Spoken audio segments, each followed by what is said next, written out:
welcome to African Broadcasting Network News. I'm Chirinwamo. First, our top stories that made the headlines.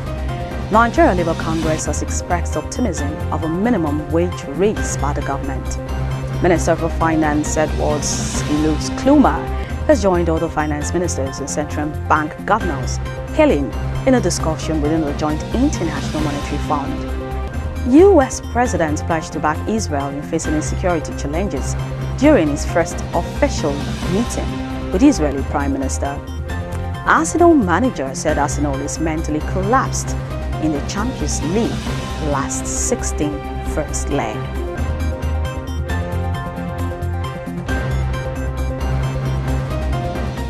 Now the news in details. The federal government has approved 126 billion naira for the reconstruction of 12 roads across the country.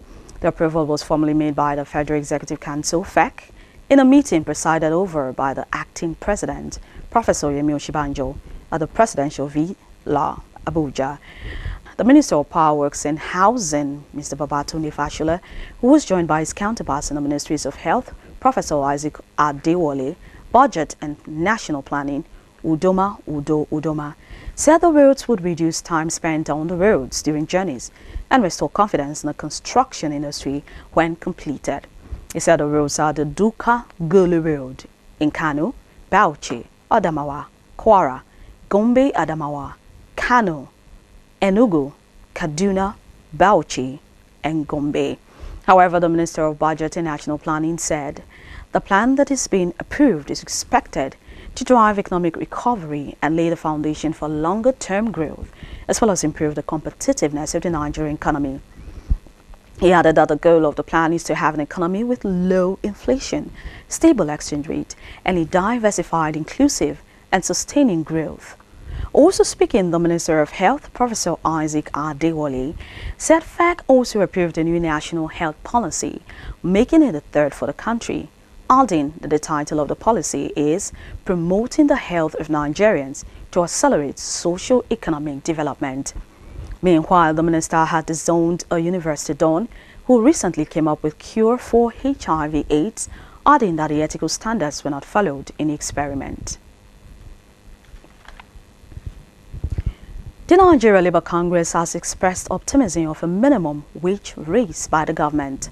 Nigeria Labour Congress NLC President Ayuba Waba said the federal government and the organized labour movement had reached consensus to review the national minimum wage.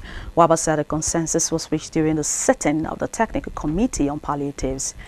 He said the committee was meant to look into the framework to ameliorate the sufferings of Nigerians and cushion the effect of the increase in the price of fuel. He also noted that a report of the committee, which was also meant to discuss the minimum wage of 56,000 naira, was ready for submission. And on business news, the Dangote Rice Limited has signed a tripartite agreement with outgrow rice farmers and Sokoto State to create 16,000 jobs.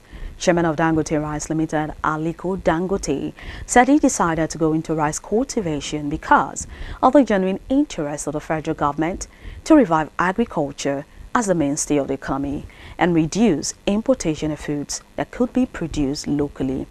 He lamented that Nigeria consumes 6.5 million metric tons empty of rice, which costs the nation over $2 billion annually.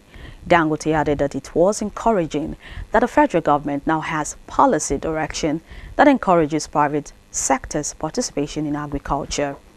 The Dangote Rice Project Director, Robert Coleman, said the Sokoto State operation was a demonstration phase to familiarize the farming community with the program, train extension workers, and lead farmers, as well as test modern technologies, in order that they will have 20,000 hectares cultivated by nearly 50,000 outgrowers in 2017, in addition to hundreds of jobs expected to be created by the end of the year.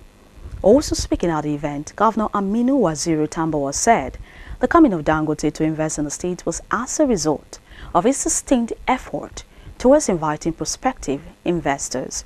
He said the state under the schemes would distribute nets, water pumping machines, and fertilizer, at subsidized prices to help the farmers have good yields. Parties to the agreement pledged to ensure the success of the scheme to make Nigeria self-sufficient in rice cultivation.